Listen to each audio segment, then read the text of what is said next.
গোলাঘাটত বিনামূলীয়া চকুৰ চিকিৎসা শিবিৰ। গোলাঘাট জিলাৰ জনপ্ৰিয় মহেশ্বৰ বৰুৱা গোলাঘাট সংগীত মহাবিদ্যালয়ৰ মহাৰজা জয়ন্তীৰ লগত সংগতি ৰাখি বিনামূলীয়া চকুৰ চিকিৎসা শিবিৰ আয়োজন কৰা হয়।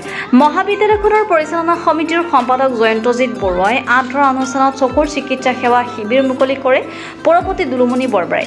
পঞ্জীয়ন কক্ষ মুকলি কৰে উপপৰপতি সীমান্ত বৰা আৰু কৰুণ কুমাৰ শইকীয়াই।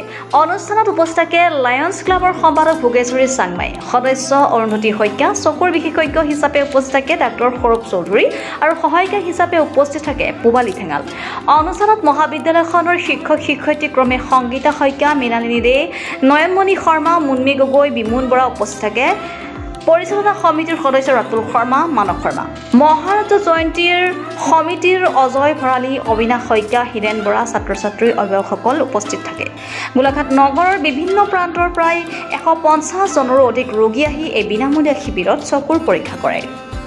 News desk report, reporter live Assam. নমস্কাৰ, আমাৰ মহেশ্বৰ বৰুৱা সংগীত মহাবিদ্যালয়ৰ আজি আমি আহি 75 বছৰ ভৰি দিলোহি আৰু আমাৰ এই মহাৰজা জয়ন্তী কাৰ্যসূচী চলি আছে। বছৰেকীয়া কাৰ্যসূচী হিচাপে আমি মহাৰজা জয়ন্তী কাৰ্যসূচীটো লৈছোঁ। প্ৰথম কাৰ্যসূচী আমাৰ জানুৱাৰী মাহৰ 16 তাৰিখে হৈ গ'ল। সভা আৰম্ভণি কাৰ্যসূচী গোলাঘাটৰ সকলো ৰাইজৰ সহযোগত সফল আমি সমাপ্তি প্ৰথম কাৰ্যসূচী কৰিলোঁ। আজি দ্বিতীয় কাৰ্যসূচী আমি হাতত লৈছিলোঁ, বিনামূলীয়া চকু চিকিৎসা শিবিৰ। এই চকু চিকিৎসা শিবিৰত আমাক সহায় কৰিছে লায়ন্স ক্লাবৰ ফালৰ পৰা। এই কাৰ্যসূচী আমাৰ আজি বৰ্তমান চলি আছে।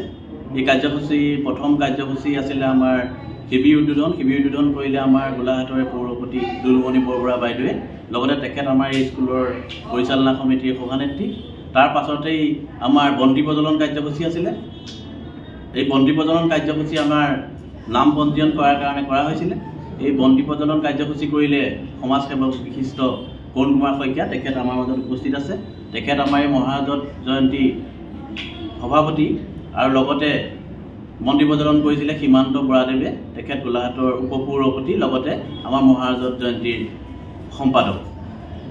এতিয়া আমি এই কাৰ্যসূচী সুন্দৰভাৱে আমি সফল কৰিছোঁ বুলি ভাবিছোঁ আৰু কাৰ্যসূচী বৰ্তমান ডক্টৰে তেখেতলোকে ট্ৰিটমেণ্ট কৰি আছে, কিয়নো আমি সফল হৈছে বুলি ভাবিছোঁ মনতে।